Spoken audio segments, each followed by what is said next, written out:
Hello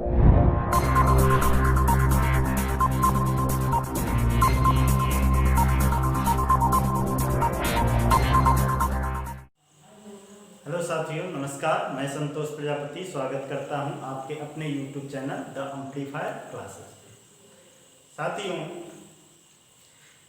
इसके पहले जो हमने हिंदी की वीडियो बनाए हैं, लगभग 6 वीडियो होंगे, 4 या 6 वीडियो हैं, ठीक है। उसके बाद हमें बहुत कम ज़्यादा गैप हो गया वीडियो बनाने में, उसके लिए हम आपसे क्षमा चाहते हैं। और अब से जो है कंटिन्यूअस क्लास चलेगा, ठीक है, हमेशा वीडियो आपको मिलता रहेगा। तो आइए दोस्तों, थोड़ा पहले के बारे में रिवीजन करने बता दें आप लोग हमने क्या क्या पढ़ाया है।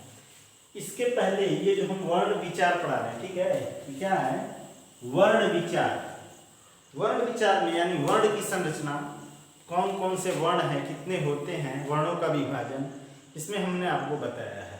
इसमें स्वर हो गया है पूरी तरह से, व्यंजन भी हो गया है पूरी तरह से, और उन्हीं व्यंजनों को जो हम कैटेगराइज किए थे, जैसे स्पर्शी व्यंजन था, अंतस्थ व्यंजन था, ऊष्म व्यंजन था, ठीक है, उसमें से कुछ रह गया था, उसी को आज हम कंटिन्यू करने जा रहे हैं, ठीक है।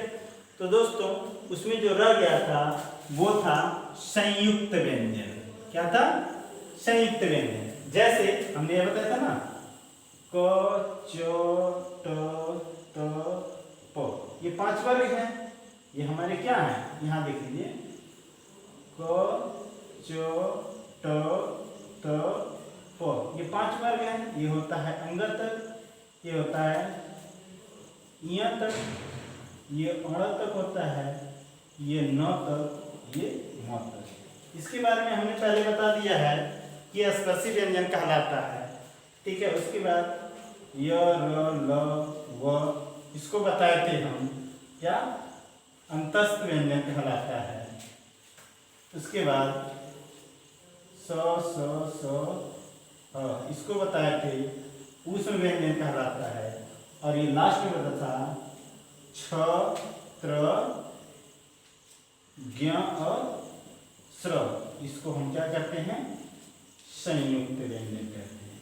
तो इसी संयुक्त व्यंजन के बारे में आज हम पढ़ेंगे, ठीक है। इसी संयुक्त व्यंजन के बारे में आज हमको पढ़ना है। बाकी ऊपर का अगर आप नहीं देखे हैं तो हमारे पीछे वाला वीडियो देख लीजिए, उसमें आपको अच्छे से समझ में आ जाएगा, इन सारे वर्णों के बारे में बताया गया है।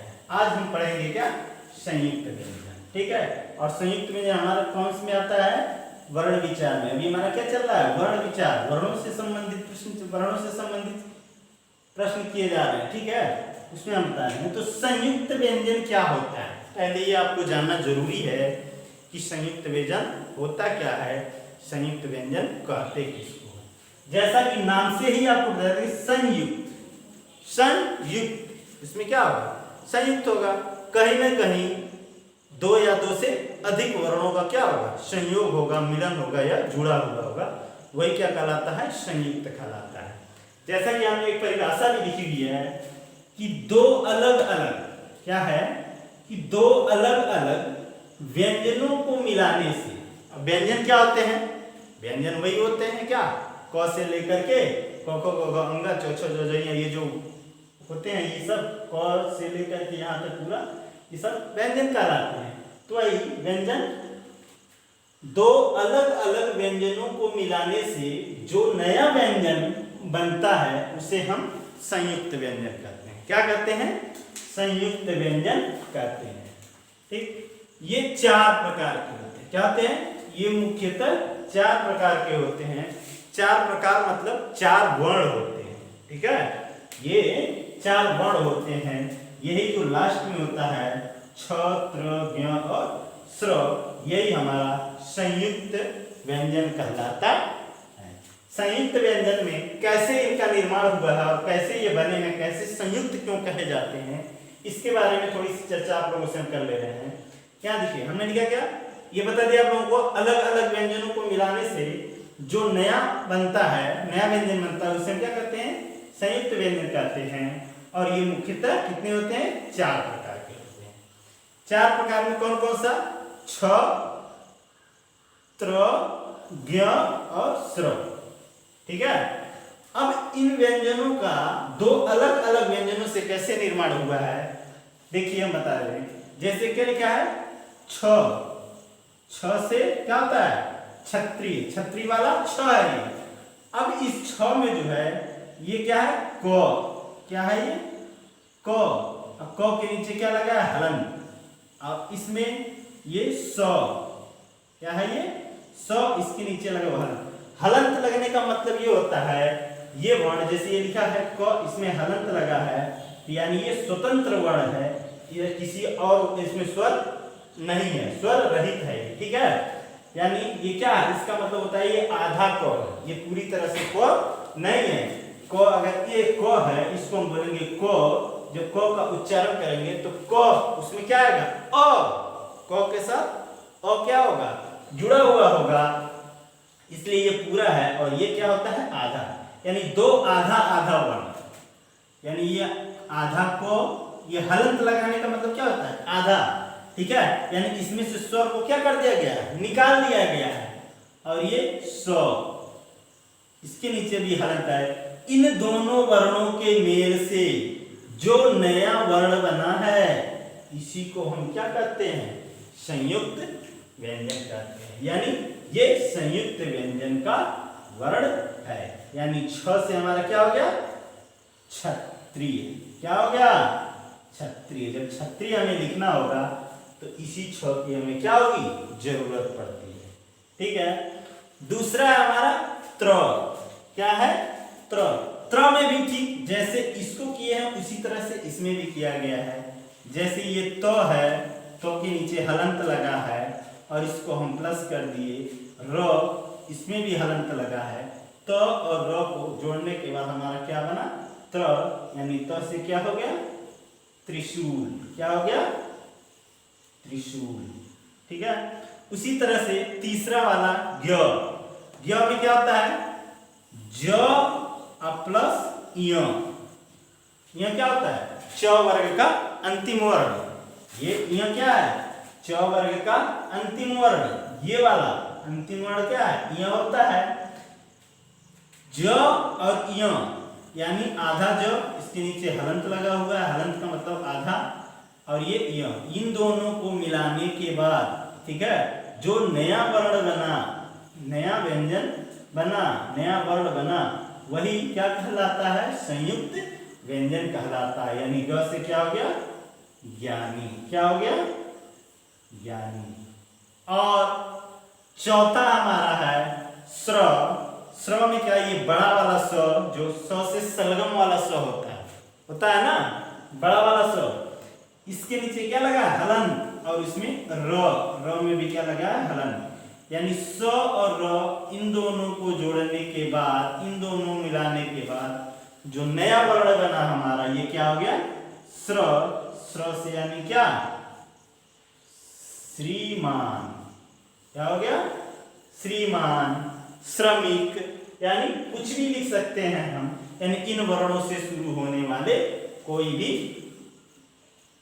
भी शब्द हम बना सकते हैं। क्योंकि परिभाषा में पहले लिखा गया कि दो अलग अलग व्यंजनों को मिलाने से। अब देखिए यहाँ पे दो अलग अलग व्यंजन मिल रहे हैं, क स मिलके बना छ, त र मिलके बना त्र, ज य मिलके बना ज्ञ, और स और र मिलकर के बना स्र। साथियों इन व्यंजनों का अगर हम उच्चारण करें तब जो है उच्चारण में भी ये जो वर्ण जिनसे ये बना हुआ है, जिन दो वर्णों से मिलकर के बना हुआ है, उनका उच्चारण भी स्पष्ट रूप से झलकने लगता है। जैसे यहाँ लिखा हुआ क्या क और स, ठीक है, हम बोलेंगे श मतलब क्षत्रिय, क्या बोले क्षत्रिय, क्षत्रिय बोलेंगे तो इसमें क और स दोनों को क्या होगा उच्चारण, यानी ध्वनियां हमारे मुंह से निकलेंगी। उसी तरह से जब त त्र बोलेंगे हम, यानी त र, यानी त्र क्या बोलते हैं त्र, त्र में त और र, यानी उसमें क्या हुआ है त का हलन और र का हलन, तो दोनों वर्णों को जोड़ने के बाद ये हमारा नए वर्ण की निर्माण हुआ त्र का त्र से त्रिशूल। उसी तरह से ये चार वर्ण जो होते हैं हमारे संयुक्त व्यंजन के वर्ण कहलाते हैं, ठीक है। इसमें प्रश्न कैसे पूछा जाता है जैसे मान लिया जाए इसमें से दे देगा, 1 मिनट बता रहे हैं, ठीक है, का दे, ठीक है, जैसे 6, ठीक है, छतरी वाला 6, ये छतरी वाला 6 बना हुआ है। इस शब्द यानी इस वर्ण का निर्माण हुआ है, ठीक है, इस वर्ण का निर्माण किससे किससे हुआ है, ये प्रश्न है। और ऑप्शन में इसी तरह से 4 दे देगा, जैसे क्या दे देगा, क धन स, ठीक, दूसरा दे देगा क धन स, और तीसरा दे देगा क धन स, और चौथा दे देगा क धन स, ठीक है।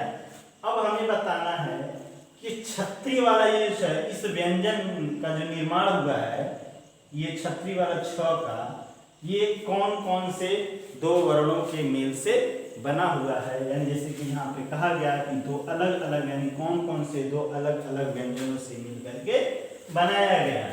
ये छतरी वाला 6, ठीक है, इसका निर्माण जो है किनसे हुआ है, तो हम यहाँ से कर देंगे। जैसा कि हमने आपसे बताया है कि जब भी ये संयुक्त वर्ण बनते हैं, संयुक्त के जो व्यंजन नए बनते हैं, हमेशा 2 वर्णों के मेल से ही बनते हैं, और दोनों में क्या होता है, हलंत होता है, और दोनों आधा आधा वर्ण होता है।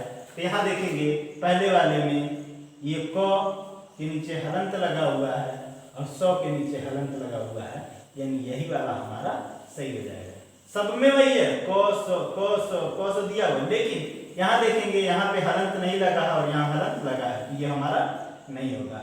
इसमें पहले वाले में हलंत लगा, दूसरे में हलंत नहीं लगा, तो ये हमारा नहीं होगा।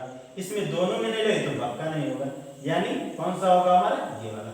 बस थोड़ा सा ध्यान देना होता है और कुछ नहीं, इस प्रश्न का आंसर आपके चला आता है, ठीक है। अब हमें लगता है कि संयुक्त व्यंजन आप लोग जान गए होंगे, ठीक है। संयुक्त व्यंजन के बाद आगे पढ़ता है, उसी में आपको एक चीज हम बताए थे कि द्विगुण व्यंजन, ठीक है। संयुक्त व्यंजन के बाद अब हमें लगता है कि व्यंजन के जितने भी पार्ट हैं सब पूरे हो गए होंगे। उसमें आता है द्विगुण व्यंजन। क्या होता है द्विगुण व्यंजन, ठीक है, कि द्विगुण व्यंजन क्या होते हैं।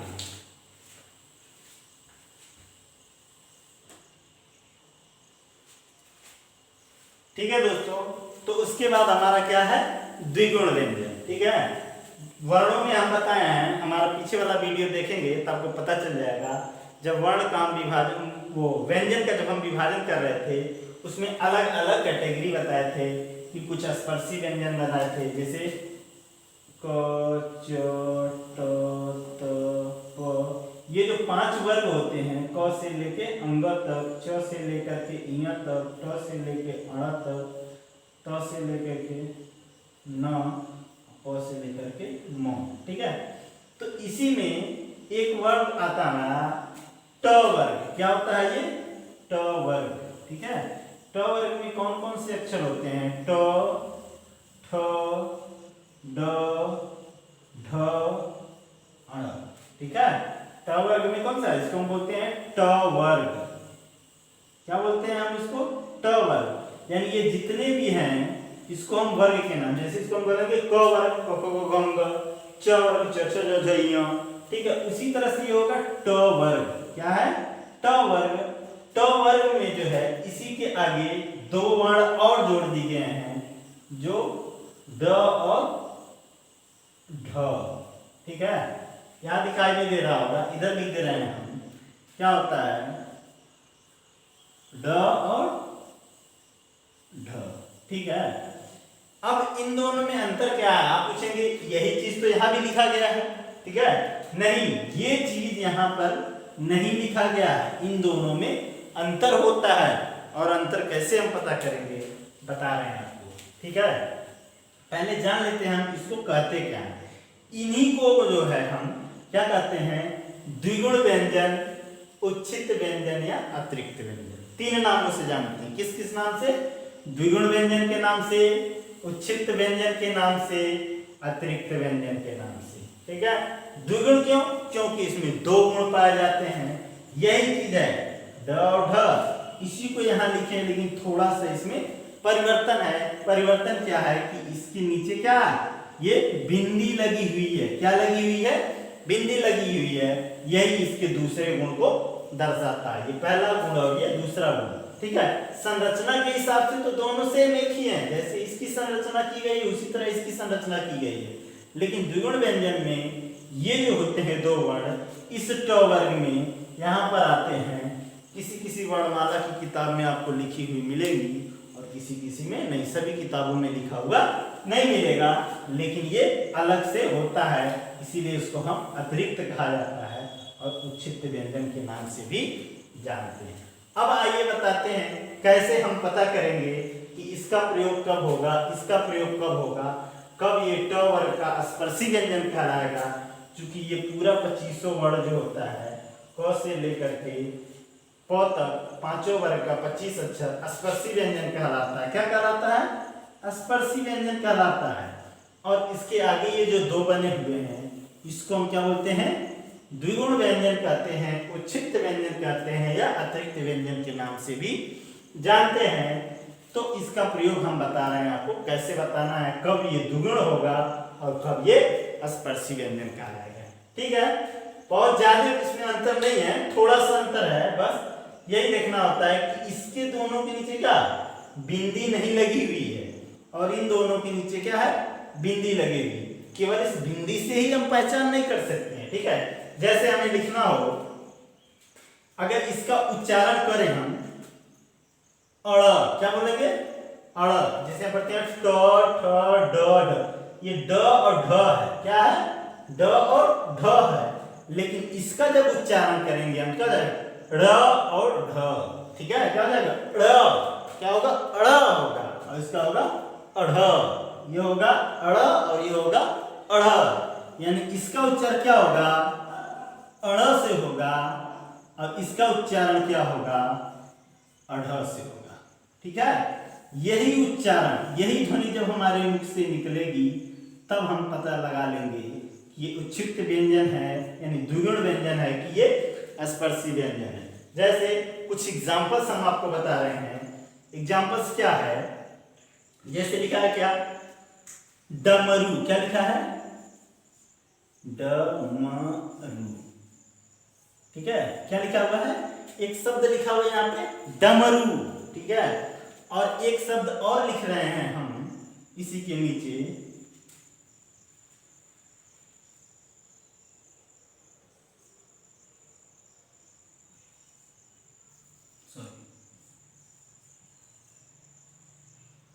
लड़का।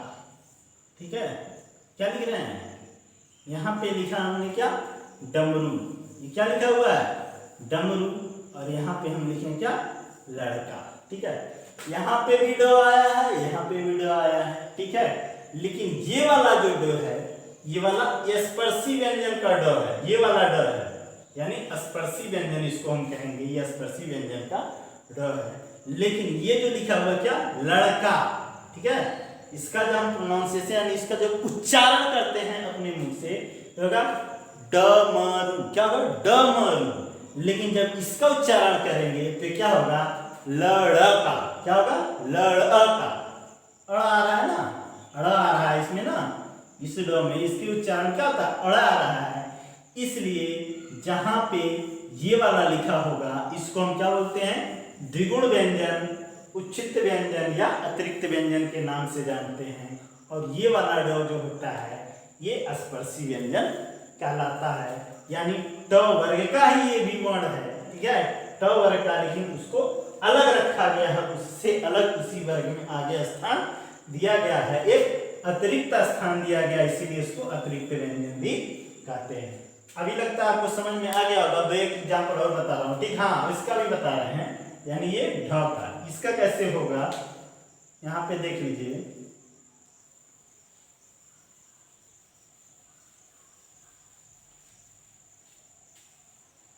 हम अभी क्या बताए हैं,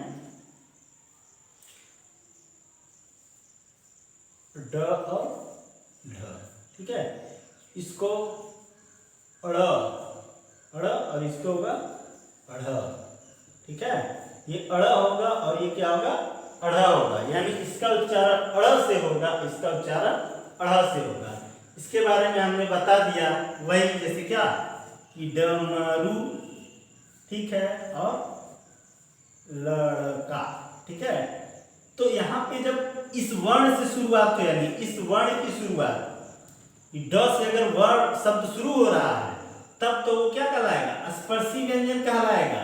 लेकिन जब इसकी शुरुआत यानी ये ड की शुरुआत जो है ये इससे शुरुआत नहीं हो रहा है शब्द, यानी ये कहीं बीच में आ रहा है, तो क्या कहलाएगा, द्विगुण व्यंजन। क्या कहलाएगा, द्विगुण व्यंजन कहलाएगा। यानी इसको उच्छिष्ट व्यंजन भी कहते हैं और अतिरिक्त व्यंजन भी कहते हैं, ठीक है। दूसरा वाला ढ वाला, जैसे हम लिख रहे हैं यहाँ पे क्या, ढक्कन, क्या लिखे हैं यहाँ पे, ढक्कन, ठीक है। अब यहाँ पे जो ढ है इसके नीचे बिंदी नहीं लगी है, ठीक है। अगर हम यहीं पे लिख दें पढ़ाई, क्या लिख दें, पढ़ाई, तो यहाँ पे ड के नीचे ये बिंदी लगी हुई है और इसके नीचे बिंदी नहीं लगी हुई है। यहीं से हम समझ जाएंगे कि ये वाला हमारा क्या है, द्विगुण व्यंजन है और ये वाला हमारा क्या है, स्पर्शी व्यंजन। ठीक है साथियों, तो आपको समझ में तो आ ही गया होगा कि द्विगुण व्यंजन क्या होता है, उच्छिष्ट व्यंजन क्या होता है। यानी द्विगुण व्यंजन की शुरुआत, द्विगुण व्यंजन जो होगा प्रयोग जहां पे होगा वो कभी शुरू में नहीं आएंगे, इसके वर्ण कभी शुरू में नहीं आएंगे, क्योंकि इससे हम वर्ण की शुरू, शब्द की शुरुआत नहीं कर सकते हैं। ये जब भी आएगा तो शब्द के बीच में ही आता है, वहीं से हम जान जाएंगे कि ये द्विगुण है। और जब इससे शुरुआत होती है तो ये स्पर्शी व्यंजन कहलाते हैं, जैसे ये ड और ढ, ठीक है। ये से शुरू हुआ है तो स्पर्शी व्यंजन कहलाया है, और यहाँ पर अड़ और ढ बीच में आया है तो ये द्विगुण यानी अर्थात उच्छिष्ट व्यंजन कहलाता है, ठीक है। तो पूरा जो वर्णमाला है, वर्णमाला जो पूरा है यहीं पे समाप्त होता है। अभी उसमें एक चीज बचा हुआ है, रुक जाइए, वर्णमाला में एक चीज और बचा है। हमने सबसे पहले आपको बताया क्या कि वर्णमाला, वर्णमाला में क्या होते हैं, स्वर, ठीक है, व्यंजन, और एक चीज और बताया था क्या, अयोगवाह, अयोगवाह, ठीक है। तो स्वर के बारे में हमने पढ़ा, व्यंजन के बारे में हमने पढ़ा। अब हमारा बचा हुआ है क्या, अयोगवाह।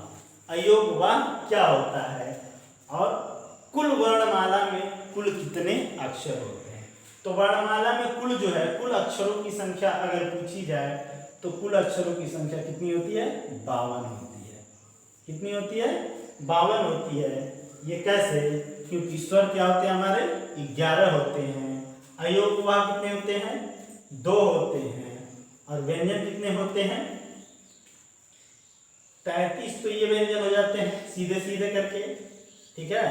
33 ये हो गए हमारे, और 2 उसमें बढ़ा 3, एक मिनट बता रहे हैं आपको हम लिख करके। जैसे ये स्वर हो गए हमारे 11, और से लेकर के औ तक, ठीक है। अंग और आहा, ये 2 हो गए, क च ट ट प, ये 5 वर्ग के, ठीक है। अंग, अंज, इय, अड़, न, म, ये 5 वर्ग के 25, ऊष्म के 4, अंतस्थ के भी 4, संयुक्त के 4, और द्विगुण के 2, यानी 25 4 25 4 29, 31 3 33, और 33 और 4 33, 34, 35, 36, 37, 38, 39 यानी 39। तो टोटल इस तरह से हो गए, स्वरों की संख्या हो गई 11, ये हो गया हमारा 39, ठीक है, और ये हो गया हमारा 2। कुल मिला करके हमारे कितने हो गए? 52। कितने हो गए? 52। यानी अगर ये पूछा जाए हिंदी वर्णमाला में कुल वर्णों की संख्या कितनी है तो 52 है, ठीक है। अब जो है पूरा स्वर हमने बता दिया है, व्यंजन भी बता दिया है, एक चीज रह गया अयोगवाह। अयोगवाह क्या होता है उसके बारे में भी थोड़ी सी जानकारी आपको दे रहे हैं, ठीक है। तो अयोगवाह ये पढ़ते हैं हम, क्या अयोगवाह।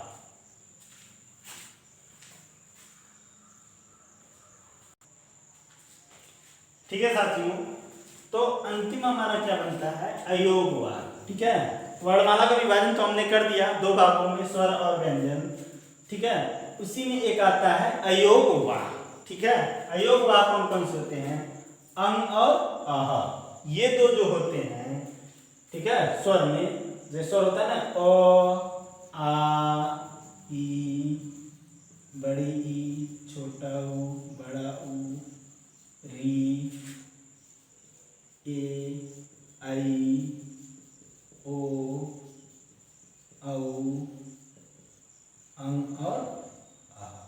तो ये जो 2 वर्ण होते हैं हमारे, ठीक है, ये पूरा 11 तो स्वर कहलाते हैं हमारे, लेकिन ये जो 2 वर्ण होते हैं अंग और अह, इनको हम अयोगवाह के नाम से जानते हैं, ठीक है। अयोगवाह क्यों कहते हैं? कि अ मतलब होता है नहीं, अ का मतलब क्या होता है? नहीं, योग मतलब जुड़ा हुआ, वाह का मतलब प्रवाह, यानी जिसके रहने से भी, ठीक है। अगर इनको ऐसे देखिए, यहाँ पे हमने परिभाषा लिखी हुई है, अंग और अह, क्या लिखा हुआ है? अंग और अह का उच्चारण भी दीर्घ स्वरों की भांति होता है, ठीक है। अब दीर्घ स्वर क्या आता है? जब स्वर हम पढ़ाए थे आप लोगों को, स्वर 3 प्रकार के होते हैं, ह्रस्व स्वर, दीर्घ स्वर और प्लुत स्वर। यानी ह्रस्व स्वर किसको कहते हैं और दीर्घ स्वर किसे कहते हैं और प्लुत स्वर, ये पीछे वाले वीडियो में आप देखेंगे तो अच्छे से समझ में आ जाएगा। थोड़ा सा बता दे रहे हैं, दीर्घ स्वर वो होता है जैसे ह्रस्व स्वर का 2 गुना समय लगे, उसी को हम क्या कहते हैं? दीर्घ स्वर। यानी अंग और अह का इसका भी जो उच्चारण होगा, इसकी ध्वनि जब हमारे मुख से निकलेगी तो ये दीर्घ स्वरों की भांति होगी। लेकिन क्या है इसमें? इसकी गिनती न तो हम स्वर में करते हैं और न ही व्यंजन में करते हैं, ठीक है। इसको ना तो हम स्वर मानते हैं और ना तो इसको व्यंजन मानते हैं। इसका एक अलग से नाम दिया गया, क्या नाम दिया गया? अयोगवाह। लेकिन एक चीज और, ये न तो स्वर है और न तो व्यंजन है, लेकिन उसके बाद भी क्या होता है? इसका प्रयोग जो है स्वर और व्यंजन के साथ किया जाता है, ठीक है। स्वर तथा व्यंजन दोनों वर्णों के साथ इसका प्रयोग किया जाता है। किसका? अंग और आह का। ये क्या है? हमारे अयोगवाह के वर्ण हैं। ये न तो स्वर में आते हैं ना तो व्यंजन में आते हैं, लेकिन फिर भी इनका प्रयोग जो है स्वर और व्यंजन के साथ किया जाता है, ठीक है। और इसमें क्या चीज होता है? इसका अर्थ होता है, यानी अयोगवाह का अर्थ होता है योग न होने पर भी जो साथ रहे, ठीक है। इसको ना तो स्वर में जोड़ा जाता है ना तो व्यंजन में, लेकिन फिर भी ये क्या साथ साथ चलता है, साथ साथ रहता है, इसीलिए इसे हम अयोगवाह कहते हैं। जैसे एग्जाम्पल में देख लीजिए, यहाँ लिखा हुआ क्या? हंस। क्या लिखा हुआ है? हंस। ये हमारा क्या है? दोनों व्यंजन है, और इस व्यंजन में ही ये अंग की मात्रा, ठीक है। यानी इसको एक नाम से और हम जानते हैं, ठीक है। इसको हम बोलते हैं अनुस्वार। क्या बोलते हैं? अनुस्वार, ठीक है। इसको बोलते हैं अनुस्वार, यानी इसका प्रतीक ये होता है, इस तरह की बिंदी लगी होती है, और इसको हम बोलते हैं विसर्ग। क्या बोलते हैं? विसर्ग। इसका प्रतीक ये होता है, इस तरह से चिन्ह इसका लगाया जाता है, इस तरह से बिंदी लगी होती है, यानी अनुस्वार और विसर्ग। अनुस्वार और विसर्ग के नाम से भी जाना जाता है। इसके बाद हम जब नया टॉपिक शुरू करेंगे, अनुस्वार और अनुनासिक क्या होते हैं उसके बारे में डिटेल से चर्चा करेंगे, आप लोगों को बताएंगे उसमें कैसे उसका प्रयोग किया जाता है, क्या होता है, कहाँ से उसको कैसे पहचानते हैं और कितने होते हैं, कौन कौन से होते हैं। लेकिन फिलहाल अभी हम अयोग वाक्य के बारे में पढ़ रहे हैं। तो अयोग वाक्य में अनुस्वार और विसर्ग यानी अंग और आहार इन दोनों को जो है हम देखेंगे। यानी ये हो गया जैसे हमारा क्या हंस, ठीक है, तो क्या अंग की मात्रा है यानी अनुस्वार। उसके बाद कंस, रंग, अंगद, ठीक है। उसी तरह विसर्ग लगा हुआ प्रातः, नमः, अंतःकरण इत्यादि। यानी ये ना तो स्वर होते हैं ना तो व्यंजन होते हैं। स्वर व्यंजन न होते हुए भी स्वर व्यंजन के साथ इनका प्रयोग किया जाता है, इसलिए ये अयोग वाक्य कहलाता है, ठीक है। इसका उच्चारण दीर्घ स्वरों की भांति होता है, ठीक है। और यहाँ पे कुछ एग्जाम्पल्स लिखे हैं, इससे आप लोग समझ गए हों। अयोग वाक्य से कोई बहुत बड़ा प्रश्न नहीं आता है, बस यही हमें जानना होता है कि कौन कौन से वर्ण अयोग वाक्य होते हैं, उनका प्रतीक क्या होता है, ठीक है। तो दोस्तों अब जो है वर्णमाला में मतलब वर्ण विचार में जो वर्ण से संबंधित जो पढ़ना था हमारा वर्णमाला में पूरा हम समाप्त कर चुके। स्वर, व्यंजन और अयोग वाक्य पूरी तरह से समाप्त हुआ है और पूरी वीडियो आप हमारे YouTube चैनल के प्लेलिस्ट में आपको मिल जाएगा, ठीक है दोस्तों। तो आज के लिए इतना ही। हाँ दोस्तों, आप हमारे चैनल को सब्सक्राइब जरूर करें और सब्सक्राइब करने के साथ साथ बेल आइकन को जरूर प्रेस करें। उससे क्या होगा, हमारी जो भी नई वीडियो आएगी आपको नोटिफिकेशन उसका मिलता रहेगा, ठीक है दोस्तों। आगे वाले में हम बताएंगे अनुस्वार और अनुनासिक, अल्पप्राण, महाप्राण, ठीक है, घोष और अघोष, ये सब वर्ण क्या होते हैं, कैसे उनको पहचानेंगे, इसका मैं बहुत ही शानदार तरीके, बहुत ही साट्रिक वीडियो, ठीक है, इतना आसान वीडियो मैं उसका बनाऊंगा कि आप लोगों को तुरंत याद हो जाएगा। वीडियो देखते ही तो उसको तुरंत आप अपने जुबान पे रट लेंगे, ठीक है दोस्तों। आज के लिए इतना ही, धन्यवाद।